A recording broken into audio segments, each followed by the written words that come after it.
Hi, my name is Dr. Manimala Selvi Naikar. I'm a consultant histopathologist and statistician. And in this EBM video, I'm doing understanding statistical significance.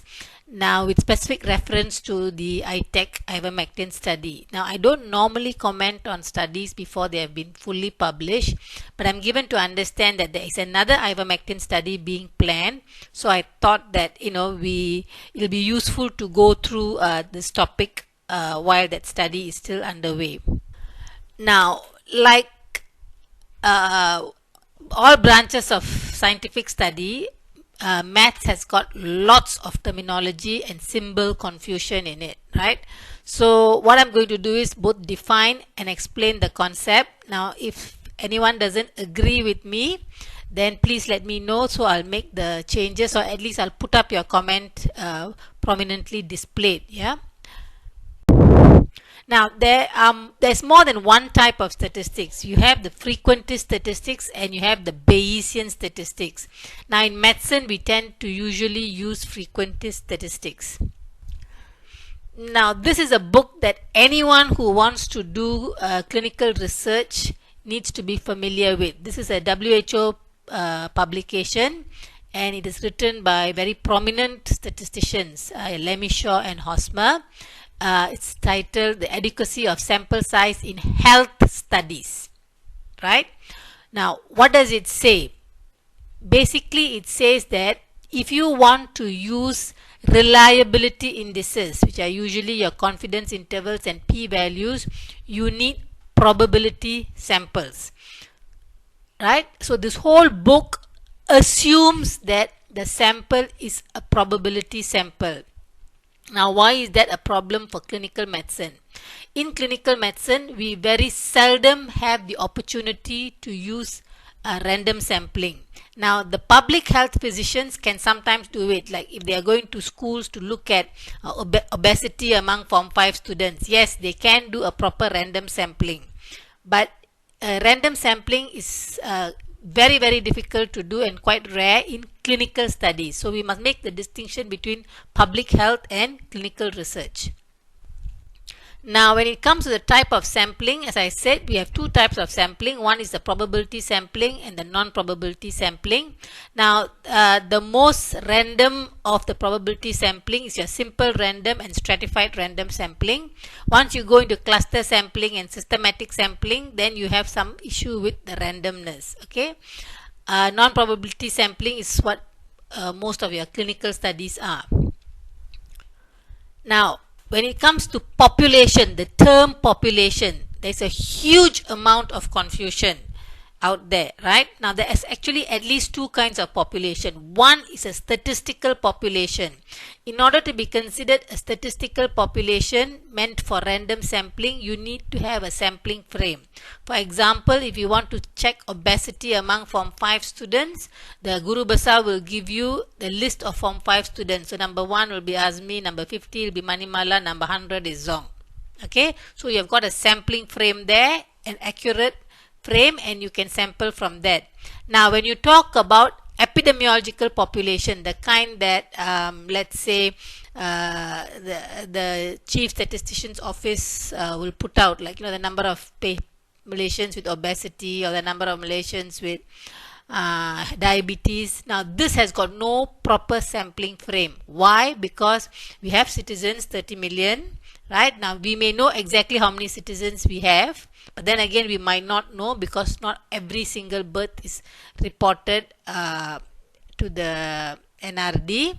Then we may have legal immigrants. Now, we should know how many legal immigrants we have, but then many of them would have expired visas and things like that. And then we also have a population of illegal immigrants. So all these things put together result in what is known as an epidemiological population, where there is no sampling frame, which means you cannot do random sampling, right? Now, of course, telemarketers and all this polling, election poll surveys and all, they just use a variation of it, right? But that's not good enough for medicine.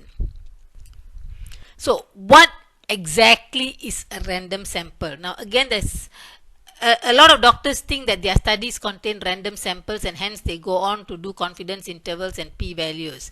Now, it's extremely difficult in medicine to do random samples. Why? Because it's a sequence of independent, identically distributed random variables, right? Simply put, it is a random sample with replacement.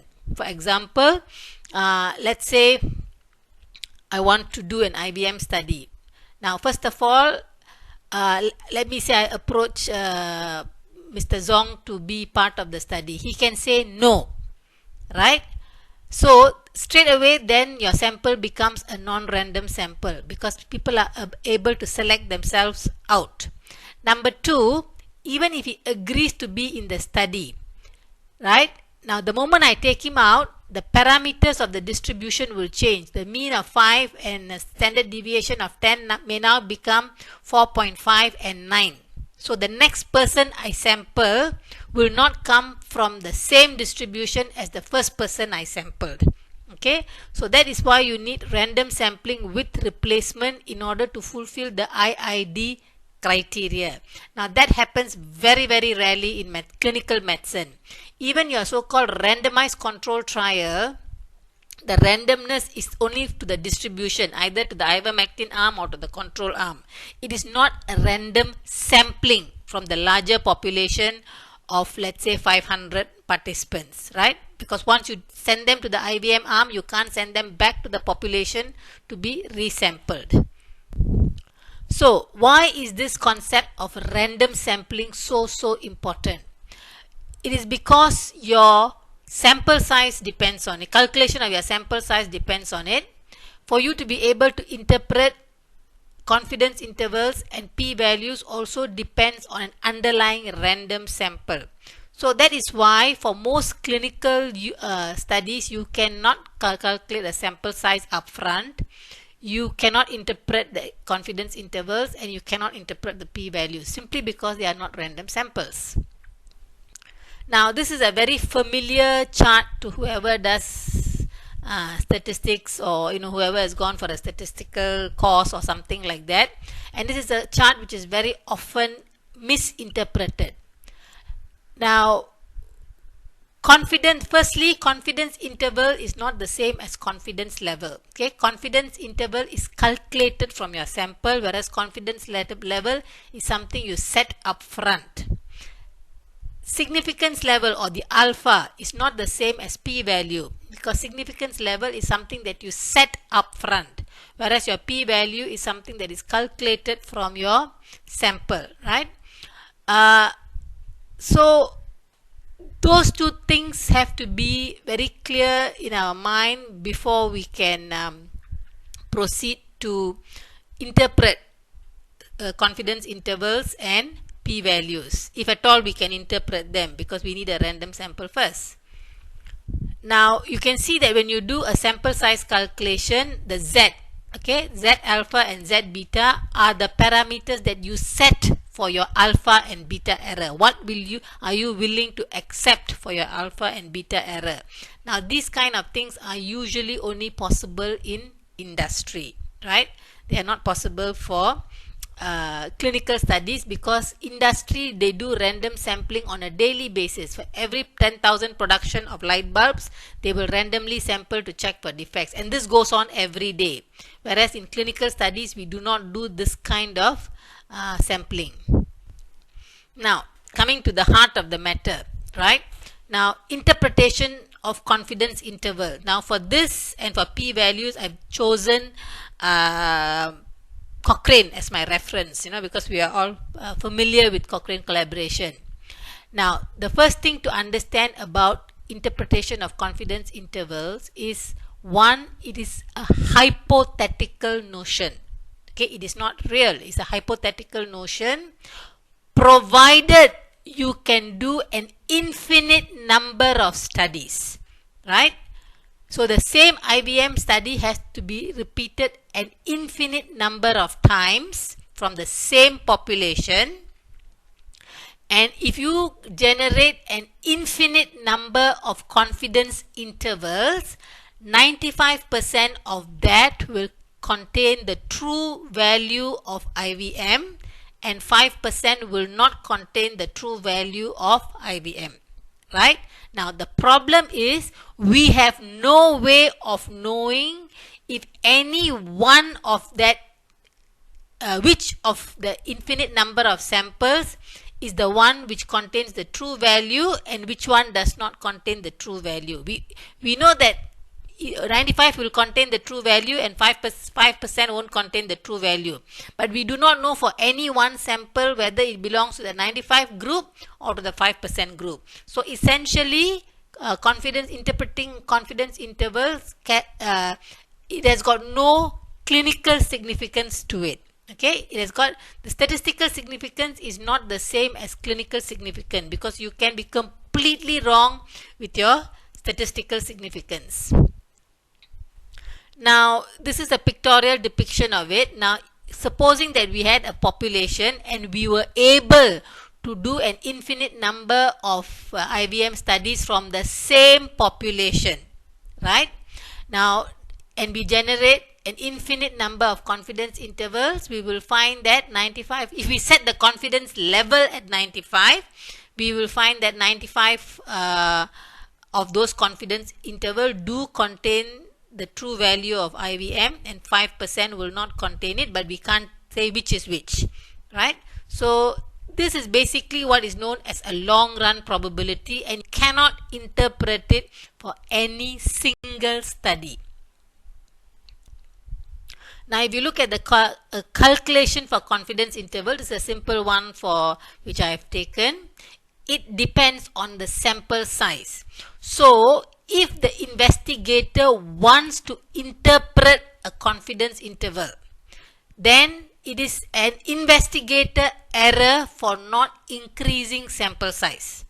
Right? You want to use confidence interval in your interpretation. Right, you want your study to have the reliability interpretation.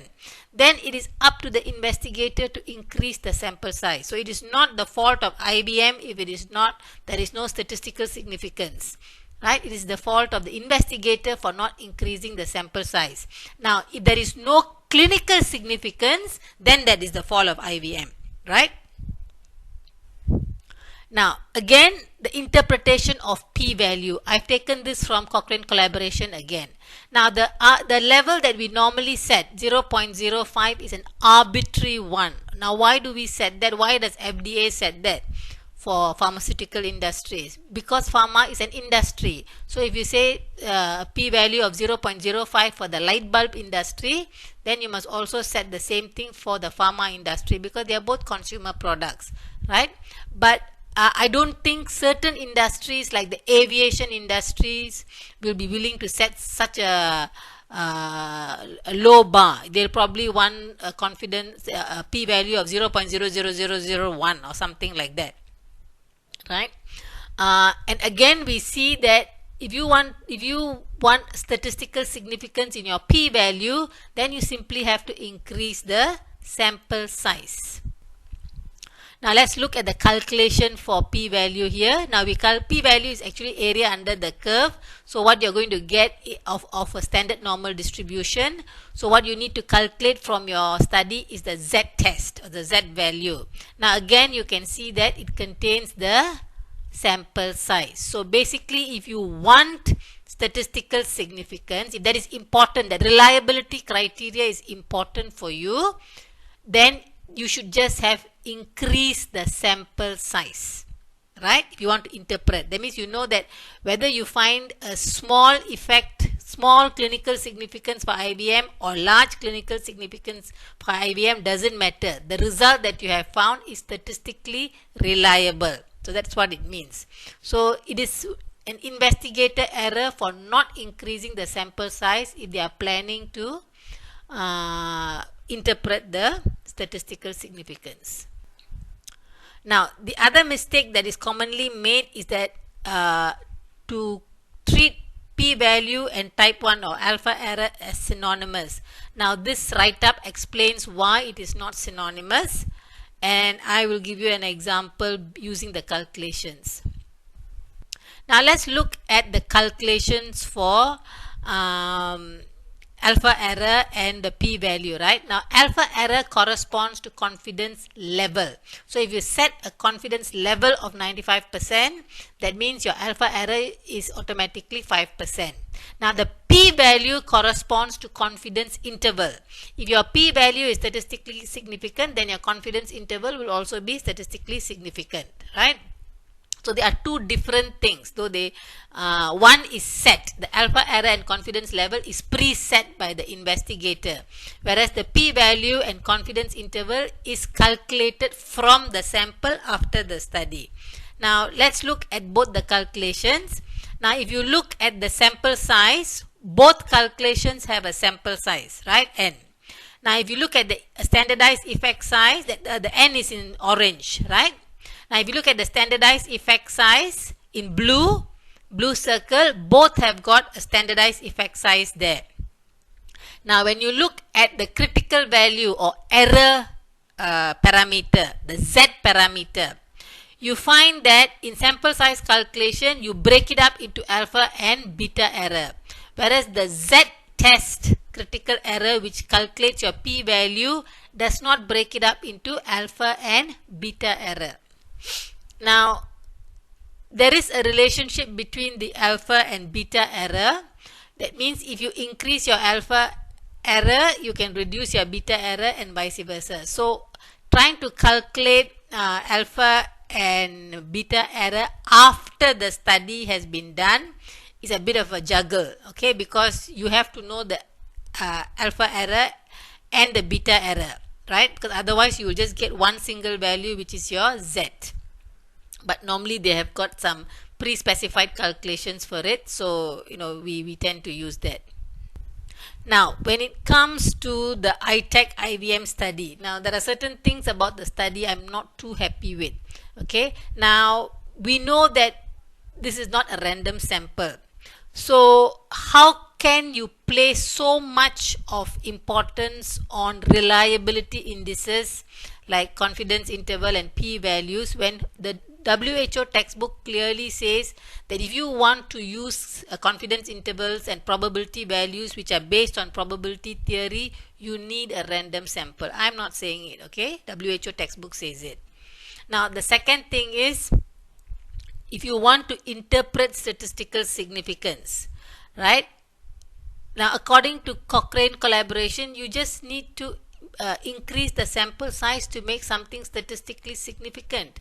So if that was a very important issue for you, the reliability of the study, why did the investigators just not simply increase the sample size? After all, the difference between the death rate of 3 in the Ivermectin arm and 10 in the control arm is quite large. So the extra sample size would not have been very large, right? The other one is why does it seem that the ITEC sample size study seems to have been ITEC sample size seems to have been underestimated? Why was such huge differences like 9% used when everybody KKM is saying that it's not very useful, but why the KKM ITEC team, when you say that it's not very useful, why did you use such a large difference when it comes to calculating the sample size? So these are questions that I would like to ask the KKM ITEC team. I'm told that there was a statistician involved in the sample size calculation and the DSMB board as well as the final calculation. And the other puzzling thing is, if the DSMB board can see that there is a trend towards better death rates in the IVM group, why did they not increase the sample size to get firm estimates? So these are all questions that I would like to ask the ITEC team. And the other thing is, sometimes it is a good idea to subject clinically important studies to a judicial review, because at that point then we will know exactly what the thinking process of the investigators were when they did the study, when they calculate the sample size, and when they interpreted the study. Right? So as usual, if there are any factual errors, please let me know. because there is a lot of terminology confusion in statistics. Any corrections, I'll put it up on my Facebook and YouTube channel. So thank you.